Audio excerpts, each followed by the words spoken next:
Découverte, innovation, prenez de l'avance. Bienvenue dans Futuris. Je ne pouvais plus balancer mon bras, il ne fonctionnait plus très bien et j'ai compris que quelque chose n'allait pas. Mes problèmes ont commencé il y a 11 ans. Alors j'ai consulté des médecins et ils ont fini par diagnostiquer la maladie de Parkinson. C'était en 2002. Maintenant, je ne peux plus aller faire le jardin très souvent, en tout cas plus comme avant. Et j'aimais beaucoup l'électronique, je soudais de petits composants. Maintenant, c'est impossible pour moi, je ne peux plus le faire. Tous souffrent d'une maladie incurable qui touche 75 000 personnes supplémentaires chaque année en Europe. Tous sont volontaires pour aider à améliorer les outils de diagnostic et de rééducation. C'est l'histoire de patients européens et de chercheurs qui ont uni leurs forces pour combattre la maladie de Parkinson.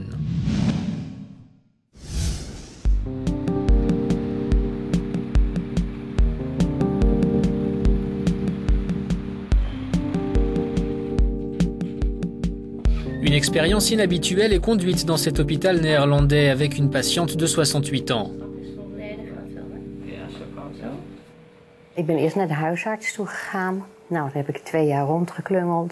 J'ai commencé à ressentir des douleurs dans le bas du dos, mais les docteurs ont mis presque 3 ans à diagnostiquer la maladie de Parkinson.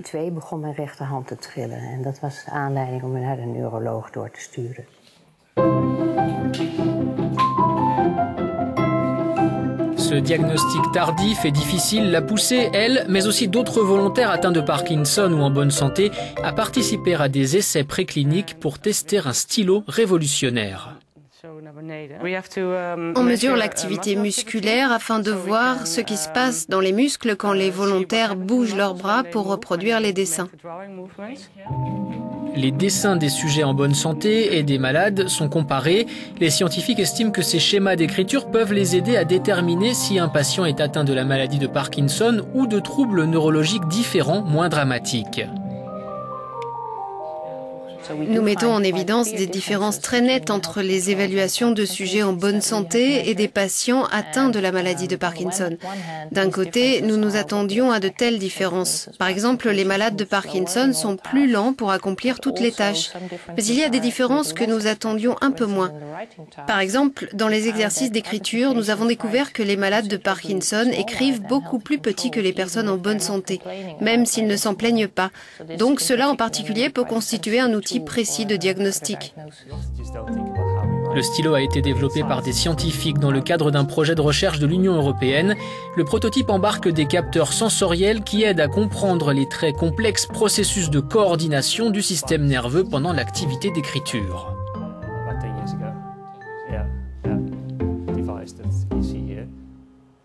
Nous avons amélioré les techniques existantes pour enregistrer l'écriture, les mouvements. À commencer par les tablettes digitales pour enregistrer l'écriture, mais aussi en utilisant des systèmes d'analyse de mouvements pour observer les mouvements du haut du corps et des membres.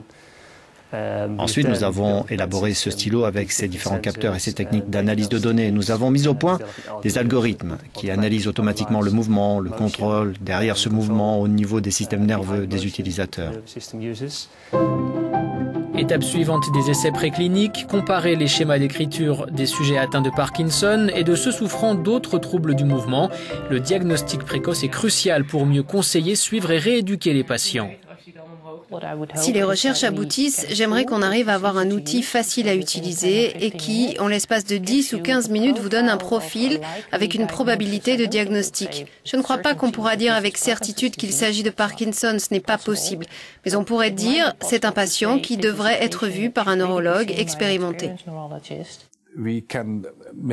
Si les recherches sur le stylo aboutissent, on pourra faire la distinction entre Parkinson et d'autres troubles, comme le tremblement essentiel, ou alors on pourra supposer, eh bien, c'est peut-être un problème de mouvement. Mais c'est davantage lié à la vieillesse, et cela ne se développera pas en symptômes parkinsoniens. Dès lors, on pourra expliquer à la personne avec plus de certitude quel avenir l'attend.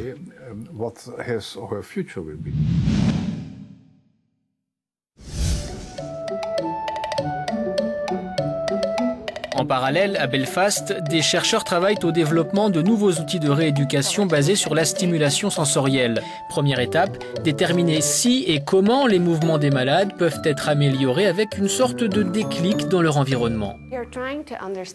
Nous essayons de mieux comprendre ce qui se passe quand on ajoute une information sensorielle, sonore ou visuelle dans votre environnement et pourquoi cela améliore le contrôle des mouvements chez les personnes ayant Parkinson.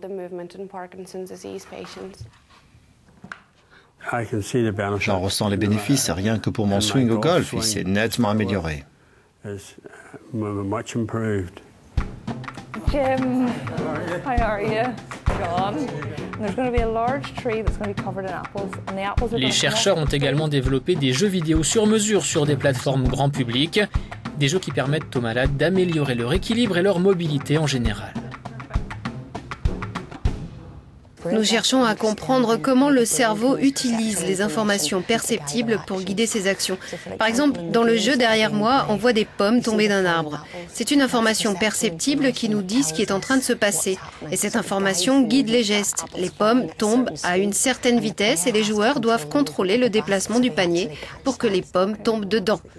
Patients comme chercheurs voient des avantages psychologiques et physiques considérables dans ces techniques de rééducation simples et plaisantes. C'est amusant, c'est agréable et ça en vaut la peine. Pour cette expérience, John et moi venons ensemble. Il y a ce sentiment de compétition entre nous. Peu importe qui gagne, c'est juste amusant. Un jeu comme ça vous permet de vous rendre compte de tout ce que vous pouvez faire et je pense que ça va aider les gens comme John à prendre davantage confiance pour aller faire une promenade ou d'autres types d'activités qui seront également bénéfiques pour l'équilibre. C'est une sorte de cercle vertueux qui se renforce. On prend la confiance accumulée avec le jeu vidéo et on s'en sert pour aller se promener. Et quand on va se promener, on prend encore confiance et on va y aller plus souvent. Le principal enjeu, c'est la mobilité. L'objectif, c'est d'améliorer notre mobilité. C'est très utile. D'un point de vue physique, le patient est essentiellement encouragé à bouger, en particulier au niveau du haut du corps. Beaucoup de volontaires ayant participé à l'expérience disent qu'ils se sentent plus détendus à ce niveau, qu'ils arrivent bien mieux à pivoter. Donc les patients se sentent plus libres et plus mobiles.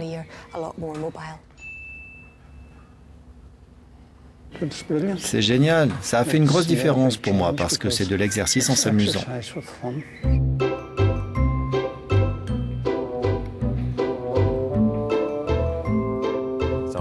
Mais les chercheurs veulent aller plus loin. Ils essayent de déterminer si les personnes atteintes de Parkinson peuvent améliorer leur démarche simplement en écoutant des sons à intervalles réguliers, comme par exemple le bruit de leurs propres pieds quand ils marchent.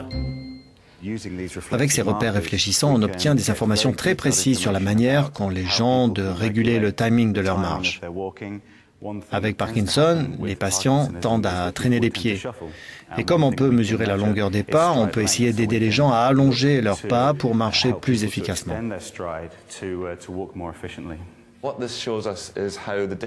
Ce graphique nous montre comment bougent les différentes parties de son corps, la tête, le torse, les bras et surtout les jambes quand elle marche. Et donc, on peut essayer de voir les différences dans la démarche de la patiente quand elle perçoit les sons et quand il n'y en a pas. Donc, on peut vérifier s'il y a une amélioration, plus de stabilité dans ses mouvements.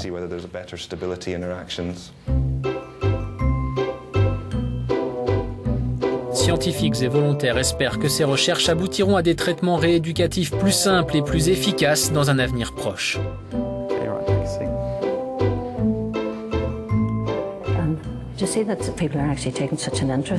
C'est vraiment très encourageant de voir que les chercheurs s'intéressent autant à la maladie, de voir qu'il y a une vie avec Parkinson, qu'on n'est pas juste arrivé au bout du chemin.